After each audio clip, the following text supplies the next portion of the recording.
Alright, we're going to go ahead and do another quick video on an update on the southern toad tadpoles that have now definitely developed into tadpoles as compared to the last video, which I think was maybe 4 days back. And as you guys can see, this stock tank is just completely full of these guys, which are growing very, very quickly. It's kind of hard to actually get the camera to focus. There's a bunch that are kind of swimming at the top, some that are sitting on the bottom, and then some that are kind of in between. This is probably about maybe 16 or 18 inches of water high. So again, it's going to be kind of hard to get the camera to focus, especially on the top layer of tadpoles, but hopefully you guys can get a good idea of what this looks like. Again, I have no clue on the exact count. We have lost maybe about 10% of the babies overall, not counting the infertile eggs. Over the first week, you'll see a lot of the weaker babies that just don't grow as fast or maybe weren't developed properly. I did see quite a few.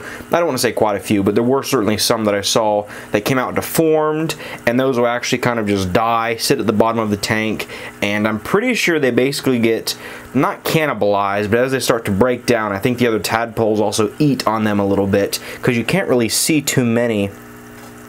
Now, if you look on the bottom, I came in yesterday and you could see, again, I don't want to say quite a few because there are like 1,000 tadpoles here, but I definitely noticed some smaller babies that didn't look very good. There were some with deformities. There were some that just weren't really growing quite right. I don't know if I can spot any right now. I think most of them have probably been eaten, if that's the right word to use. I mean, they're disappearing, so I figure, you know, toad tadpoles aren't really known to be cannibalistic, especially southern toad tadpoles, but I do believe that when dead organisms die and then they float to the bottom of the water, whether it be another tadpole or an insect or something like that, they will eat on that to get some more nutrition into their diet.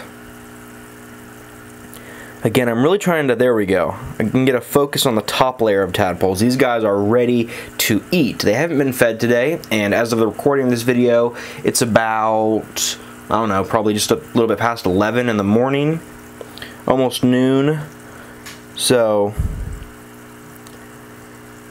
man, it's just so cool to see all these guys. They start out as this little clump of eggs, and they really grow quickly once you get some food into them. These guys have gone from looking like little pencil lines that somebody drew into fully formed tadpoles in just a few days. Again, trying to get the camera to focus on the top layer as much as I can, but it's going to be kind of hard with so much movement from the aerator, or I guess the, you know, bubbler, and all these guys moving around. So we're going to go ahead and try to feed these guys real quick, see if we can get a cool sort of feeding response. They do tend to, I don't want to say freak out, but you can definitely tell that they notice when flakes go into the tank. Again, trying to do this one-handed is going to be very fun. But all I do when I'm feeding the flakes is I take a pinch of tropical fish flakes. This is actually from API. This is their tropical flakes, just normal that they give for fish. Again, let's see if we can maybe zoom in a little bit. Very hard to do with one hand, but we're going to try to pull it off. What I do is I don't like to sprinkle it on top of the water like I just accidentally did there, just a little bit, because as you'll see, it kind of just floats around, and, you know, some of them will come up to eat it, but a lot of the ones on the bottom, they're more lazy, and they kind of just want to chow on it from down there. So what I do, take a little pinch of your flakes, put it in the water, give it kind of a chance to soak, and some will come to the top, and then just move my hand back and forth just a little bit, kind of grind it up, and then if you watch, most of those flakes are going to slowly fall to the bottom, and if we can get a good focus down there, you'll see the tadpole starting to come over and eat the larger chunks. And also you'll see some of them kind of just swim around it. I also think you have like these little microscopic pieces that break off when you do it this way, and they're also kind of just zooming around the water and eating those up, you know, small pieces that are so small we can't even see them with the human eye. But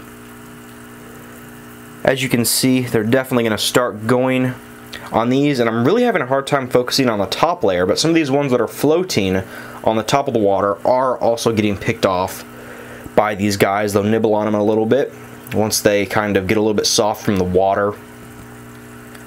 Again, a lot of them have gone to the bottom now. I don't know if you can tell. There's a lot less on the top of the water because they've detected food.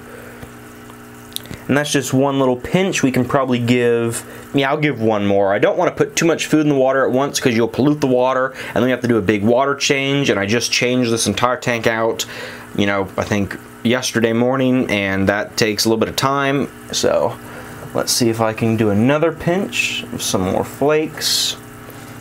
I'm going to do it on this side, same kind of thing. All I do is just put my hand in the water, grind it up a little bit, and then they'll fall to the bottom of the stock tank. Good, these are more spread out than the first batch.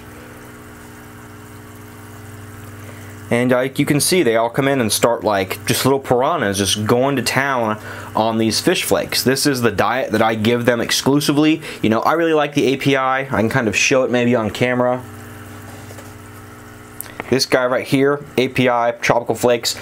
I like these for whatever reason. I know in the fish community, API doesn't always have the best name as far as being a good source of fish food, but for me, I've just had the best success with the API. I think it keeps the water maybe a little bit dirtier than some other foods, but as far as the growth rate goes and the tadpoles actually wanting to eat the flakes, I've had really good success with it, and certainly I've raised a lot of tadpoles from babies all the way up to adults when they've been fed exclusively the diet of the flakes. You can also boil greens and stuff like that, like romaine lettuce, and I will do that from time to time, but generally, as long as they have clean water and you get enough of the flakes in there and you make sure to grind them up real good, I don't generally find that boiled greens is necessary, and I don't see any huge benefit from it, but you can do it if you want. It's more of a supplement thing, and it certainly isn't going to hurt them in any way.